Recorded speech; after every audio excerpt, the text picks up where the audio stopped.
Hey warrior, we live in the world that tells us to hustle harder, push faster, and fight relentless. For everything we want, society scream that success belongs only to those who burn themselves out in pursuit of their dreams. But what if I told you that the ancient stone discovered something completely different? What if the secret to manifesting everything you desire isn't found in frantic action, but in the profound peace of letting go? Marcus Aurelius, the most powerful man in the Roman Empire, wrote in his personal journal, "Confine yourself to the present." He understood that when we stop fighting the current of life and start following with it, miracles begin to happen. The Stoics weren't passive dreamers, they were warriors who conquered through wisdom, not force. Think about water for a moment. It doesn't struggle against the rocks in its path. Instead, it follows around them, over them, through them, and eventually each shapes the entire landscape. This is the power of relaxed intention, the ability to hold your desire light, while trusting the natural order of things to bring them fruition. When you are constantly stressed about your goals, when you are gripping so tightly to outcome that your knuckles turn white, you are actually pushing away the very things you want most. Anxiety creates resistance and blocks the flow of abundance into our life. The Stoics understood that our depression often becomes the biggest obstacle between us and our dreams. But where it gets beautiful, when you truly relax into your desire, when you align with natural rhythm of existence, you become magnetic to opportunities. You start noticing doors that were always open but invisible to your stressed mind. You begin attractive the right people, circumstances, and resource, not through force but true or claim confidence that tells the universe you're ready to receive. This isn't about becoming lazy or giving up on our dream. It's about discovering between effortless action and its exhausting struggle. It's about learning to plant seed with intuition and them interesting the soil, rain, and the sun to do their work. The Stoics called this amorati, love of fate, the deep acceptance that everything unfold exclude as it should. Today, I am going to share with you 10 profound Stoic principles that will transform how you approach manifestation. This aren't just theories, they are practical wisdom that has been tested by thousands of years of human experience. With principle, we'll show you how to release the tension that's been blocking your blessing and step into the flow state where miracle become natural. Before we dive deep into this life-changing wisdom, I need you to do something. Hit that like button right now. It tells me you're ready for transformation. If that speaks to you, type this in the comment to anchor it in our heart. When I relax, life flows to me. Share this video with someone who needs to hear this message. Subscribe to this channel because we are just getting starting on the journey together, and please don't skip any part of this video. Number 1, art of detached desire. Here's the paradox that drives most people crazy. The more desperately you want something, the more it seems to slip from you. But the Stoics discovered something revolutionary about human desire that modern philosophy is only beginning to understand. Epictetus, who went from slave to one of history's greatest philosophers, taught wealth consists in not having great possession, but in having few wants. This isn't about giving up your dream, isn't about understanding the difference between waiting something and needing it. When you need something, you create depression. When you want something, well, being completely okay without it, you'll create magnetism. Think about the people in your life who seem to you effortlessly attract what they want. Dear are not the ones constantly talking about what they lack or posting desperate affirmation on social media. They are ones who hold this desire lightly, like a butterfly resting on their palm. They want beautiful things to happen, but they don't define their worth by whether those things arrive on their timeline. This is what the Stoics preferred: indifference. Yes, you prefer to have success, love, and abundance, but your inner face doesn't depend on them. Your happiness isn't held hostage age 0 by external circumstance. This creates a powerful energy that actually draws opportunity towards you, because people and the universe itself are attracted to those who aren't need. Why? When you practice detached desire, you stop sending out desperate energy that repels what you want. Instead, you begin operating from a place of abundance. You only before the physical manifestation arrive, you start making decision from confidence. Either then, fear and confident decision almost always lead to better outcome. The magic happens when you can say, I would love for this to happen, and I am talking inspired action toward it, but I am genuinely okay if it doesn't happen exactly. I imagine this isn't giving up, this is growing up, this is understanding that the universe obtained had something even better in mind, that what your limited perceptive can see. Practice this today. Hold your biggest desire in your mind, then take a deep breath and say this, or something better. Kill how that releases that pressure and open up infinite possibilities. Let this one sink into your soul and profits in the comment. If it resonates, I desire with peace, not depression. Number to present movement magnetism. Your mind is probably living everywhere except where your power actually exits, right here, right now.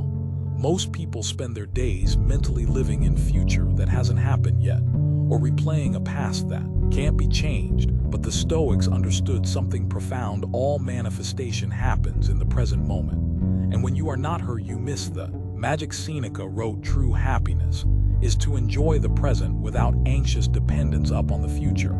This isn't just beautiful philosophy, it's practical magic. When your consciousness is fully present, you notice opportunity that your scattered mind would completely miss. You hear the casual comment that leads to your next big break. You feel the intuitive nudge to take a different route home, where you bump into exactly the right person. But here's what most people don't understand about presence.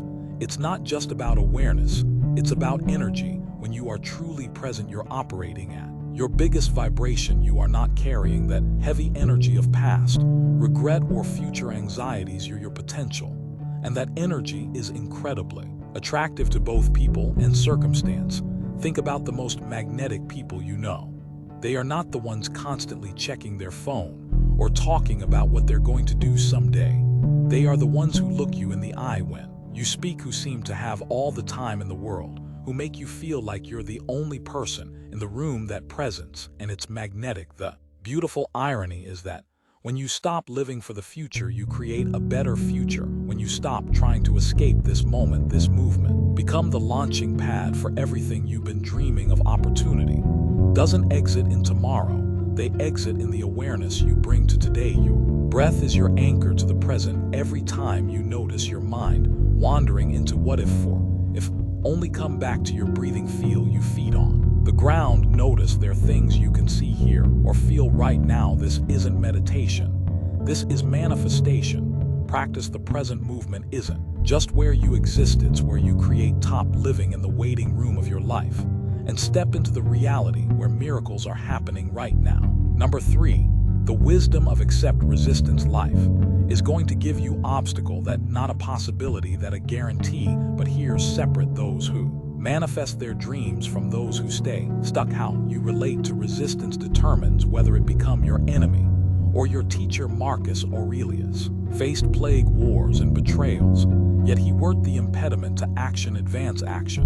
What stands in the way become the way. This isn't just poetic language, this is the secret to turning every setback into a setup for something greater. When you stop fighting reality and start dancing with it, resistance become your greatest ally. Most people encounter an obstacle and immediately think the universe is working against them. They take it personally, get discouraged, and obtain, give up, interlie.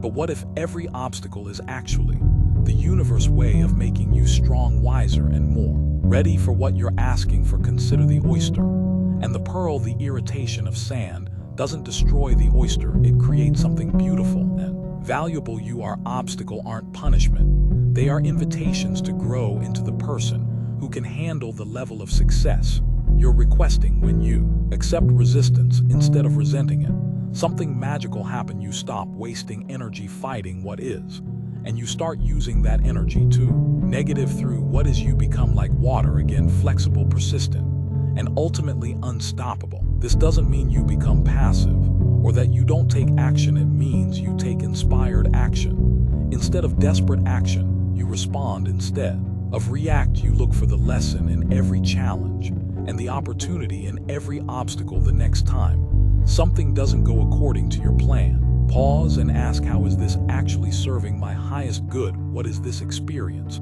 trying to teach me? How is this making me strong? Forwards coming Sometime they delay is protection. Sometime the detour leads to something better than your original destination. Sometimes no you receive is clearing. The way for much bigger yes, trust the process. Even when you can't see the bigger picture, the inverse has a perspective you don't have access to. Access to add it's always working in our favor, even when it doesn't feel that way. Comment this. If you are ready to grow through the hard moment, I grow. Strong through is resistance, not weaker. Number 4, the power of inner authority. Here's truth that will set you free. You've been giving your power away to everyone and everything around you. And that's exactly why your manifestation feels so out of reach. The Stoics discovered that true manifestation begins the moment you reclaim your inner authority and stop making external circumstance the boss of your internal state. Epictetus taught no one can hurt you without your permission. This goes deeper than just emotional resilience. This is about understanding where you really power lives every time you say I can't be happy until, or I feel successfully. When you are essentially handing the keys to your kingdom to someone or something outside of yourself. Think about how exhausting it is to live this way. Your mood depends on other people opinions. Your confidence rises and falls with your bank account. Your sense of worth fluctuates with external validation. You turned yourself into a puppet and circumstance are pulling all your string. But when you reclaim your inner authority, everything changes. You realize that your peace, your joy, and your sense of abundance are internal decision, not external condition. This doesn't mean you become indifferent to outcome. It means you talk making outcome responsible for your well-being. The shift create incredible manifesting power because you're no longer operating for lack or neediness. When you know you can be happy regardless of circumstances, you make better decision. When you know your worth isn't determined by external validation, you show up more authentically. When you know your security come from within, you take bigger, bolder risks. People can sense this inner authority, and they are drawn to it. Opportunity flow towards through who aren't desperately chasing them. Success gravitates towards those who don't need it to fail. Valuable. Start practicing this today. Before you check social media, before you look at your bank account, before you seek validation from others, check in with yourself. Ask, how do I choose to feel right now regardless of my circumstance? They honors that choice. Your external world will always be reflection. Your internal world change the inside, and outside has no choice but to follow. Feel that power rising in you.